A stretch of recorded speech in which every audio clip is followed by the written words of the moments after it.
Is it just me, or does Formula One seem crazier than usual at the moment? Turmoil at teams, silly season fiascos, and a complete madhouse behind the scenes. F1 is really making us wish that Drive to Survive kept the quality it showed back in season 1, because bearing witness to even half of the craziness going on at the moment would be absolutely incredible. Sadly, the series is now a shadow of its first season, so it looks like it's down to us to give you a peek at what's been going on, and within 24 hours, we have seen the president of the FIA completely turn his back on his allies, betraying their trust and siding with those that rejected them, while a man at the center of the sport's largest controversy, as well as being a historic crook, has been given the keys to the kingdom at one of the teams, being told to do whatever is necessary to bring them back into their competitive heyday. Truly, F1 never ceases to amaze, and after a few seasons of steady drama, it seems that this year the whole sport has suddenly exploded into a torrent of mindfreakery so vast that nobody is immune from its chaotic maelstrom. Want to know why Mohammed Ben Sulayem just betrayed Michael Andretti? It's a pretty scummy move if you ask me, and it looks to us like he's biting off someone else's nose just to spite his own face. And stick around, because Alpine are clearly smoking the good stuff in an attempt to forget the Monaco race. So, in case they haven't already been messed around enough, Andretti has seen the goalpost for entry moved yet again. The American team cannot seem to catch a break, as the FIA, the very people that gave them the green light to enter as an 11th team, seems to have revoked this notion in a shocking move. The FIA president, Mohammed Ben Sulayem, originally invited any potential entrants into the world of F1 to submit their bids to join, with Andretti being the only team to pass what was described as a rigorous examination process. Andretti Motorsport were then given the go-ahead to formally submit their application to join F1, which was subsequently, and quite controversially given how far into the process they had gotten, rejected by F1, FOM, and Liberty Media. It seems that the whole saga can be boiled down to just one thing after a recent interview with the FIA president, and that is that he, yet again, has overstepped his jurisdiction and promised far too much. What's more, of course, is that he will see no consequences for his boneheaded and repugnant behavior, as apparently saying one thing and meaning another thing entirely is entirely acceptable as long as you're running the FIA. Here's what the FIA president had to say in his U-turn interview with Reuters. I have no doubt FOM and Liberty would love to see other teams as long as they are OEMs. I would advise Andretti to go and buy another team, not to come as the 11th team. I feel that some teams need to be refreshed. What is better, to have 11 teams as a number, or 10 and they are strong? I still believe we should have more teams, but not any teams, the right teams. It's not about the number, it's about the quality. So, what teams would the FIA president deem ideal for an Andretti takeover then? Given his eagerness to completely U-turn on his original plans, surely he must have been given some kind of indication of a smooth sale process for the team he opened up the door to, which he's now saying isn't the right team. Without mentioning names, there are teams which are struggling with performance, struggling even with management.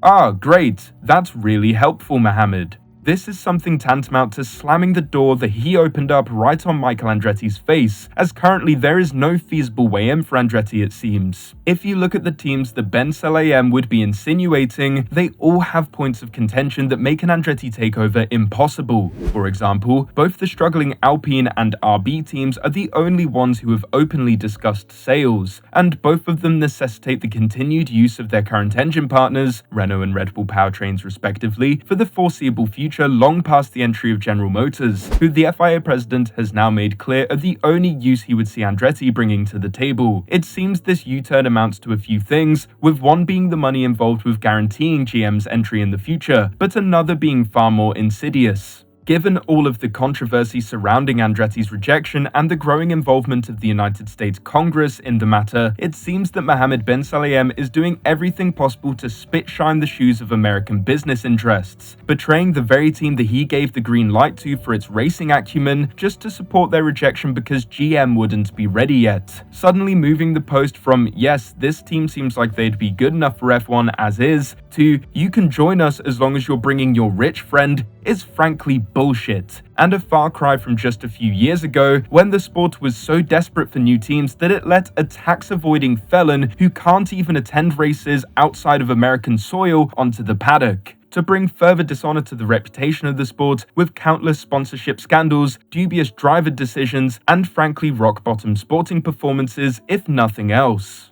To us, Ben Saleyem's sudden U-turn reads as a blatant attempt of appeasing the US's litigious gaze. By insisting that the sport would be happy about the American business aspect of the deal, it's just the pesky matter of the race team attached to it that's the issue. The FIA president would go on to make it clear just how happy he is to continue to whore out the American frontier as long as it benefits those running the sport, as he said.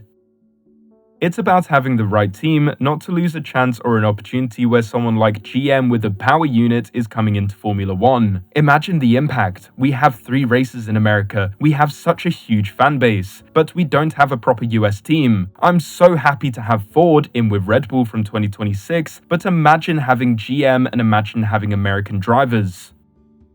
It really is a shame that this is the direction that Formula 1 is being taken in, and while I understand not wanting another HRT, Manor or Andrea Moda, the inability for a lovable third-party team to enter is quite sad. Gone are the days that would have allowed Williams, Tyrrell, Brabham and McLaren, as even having a roadmap plan that includes an OEM just a few years down the line isn't enough to make it worthwhile to have the first truly independent team in years that showed any interest or promise of being competitive to be allowed entry. In other news, the aforementioned Alpine may do something very much in keeping with the team's current philosophy. That's right, they're on the cusp of doing something fundamentally insane. There's a legendary figure within the sport that some newer fans may not be familiar with, and that's the man whose cars gave both Fernando Alonso and Michael Schumacher world championships, Flavio Briatore. Having built a Benetton empire while a fugitive, Luciano Benetton saw fit to place him as the team principal of the Benetton Formula 1 team that gave Michael Schumacher his first full-time drive and championship, which then became Renault, who gave Fernando Alonso his first proper shot, sorry Minardi, and subsequent 2 world titles.